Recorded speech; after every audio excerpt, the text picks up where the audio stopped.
Welcome to the StockMinute.com studios here in the Black Hills of South Dakota. I'm your StockMinute, Brian Johnson, making professional trading simple. And the markets finished up today after the FOMC spoke a little bit and said pretty much nothing. Nothing out of the ordinary. What he said had to be expected. I mean, what was he going to do? Raise rates? No, it's going to stay that way. And they keep saying it over and over. They're going to keep it that way for quite a while. So these FOMC meetings are really kind of anticlimactic. Uh, with today's announcement, though, because there wasn't any bad news necessarily in it, markets rose again. So it's the same as what we've been watching, and that is run up, pull back, run up, pull back, run up, pull back, run up, little tiny pullback, run up. Same stuff, different day. Still looking to hit that. Eventually, we should reach this upper area here. 10,730. No reason we not to think that we want. It's what, 50 points away? That's nothing for the Dow. Of course, the way things have been moving, that's what, like, 4 days away. The way things have been going, God, it's been moving just so slowly to the upside. So we'll see if it can actually make it. I really think it will. Eventually, if nothing else, it'll touch it. But it is taking its time on the way up. Notice we are getting some decreasing volume, but that hasn't made much of a difference. Price is still to the upside. So the whole intraday trade is working very well. If you're going to trade the indices, if you're a big ETF person, just let it, just use it for 1 day. 1 day's trade, be done with it, and then wait till the next day to get back in. Everything's been working fine so far. The markets are opening down to flat, giving you plenty of opportunity to get back into the long side day after day. So after the first day, we are back up again, looking to hit the top of this level. And maybe, I don't know, maybe something happens at that point. But we can't expect it to happen. I mean, think about it. The markets are probably, as a whole, most people in the markets probably expect a reversal, a major reversal, a something at this point up here. So what would be the smartest thing for big money in the bulls to do? Push right through it. Push right past it. Then you'd see probably a lot of bears cover, and they can make some more profit off of it. So you got to expect anything when we get up to these upper levels. However, still very, very, very stretched to the upside at this point. Need to be looking for a more major pullback or a major drop of some sort. Keep that on the charts over the next few days. NDX on a 60-minute.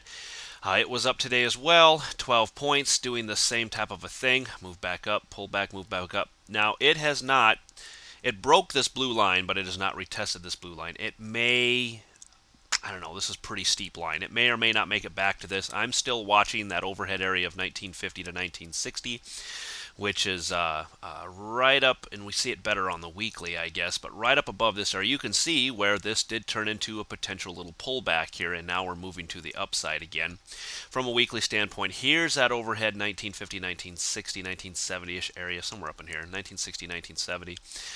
Very logical to think that we may make this before the week is out. Be watching for a break back below 1900. Then maybe we have something a little bit more serious going on. Maybe we can entertain something a little bit more in the markets, but to the bear side. But as of right now, I've no reason to not stay bullish on a intraday basis.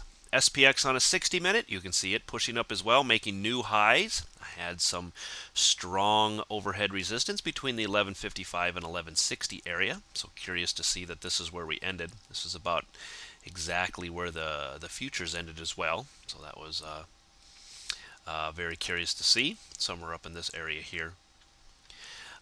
So we're watching these overhead levels now. At this point, 1160 is still my overhead level. 1155 to 1160 was my kind of a caution level for me.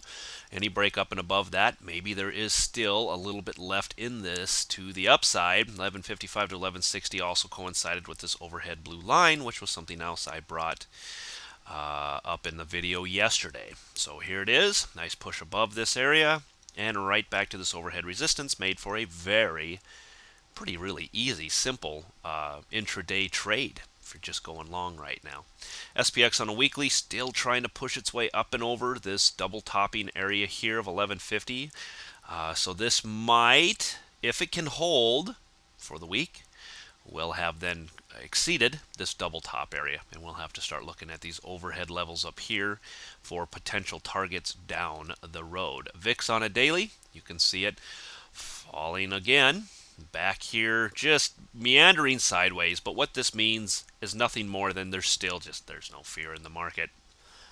People are very content with where the market's at and the fact that we are not going to necessarily be dropping anytime soon. When and if we do see a drop in the markets, watch for this VIX to spike. Let's see if we get another big major move like this in the VIX. That would mean that maybe fear is returning to the markets. Maybe they are expecting a little bit larger turn in the markets. But until we break up and over these levels, there's really nothing to be concerned about here. Apple on a 60-minute.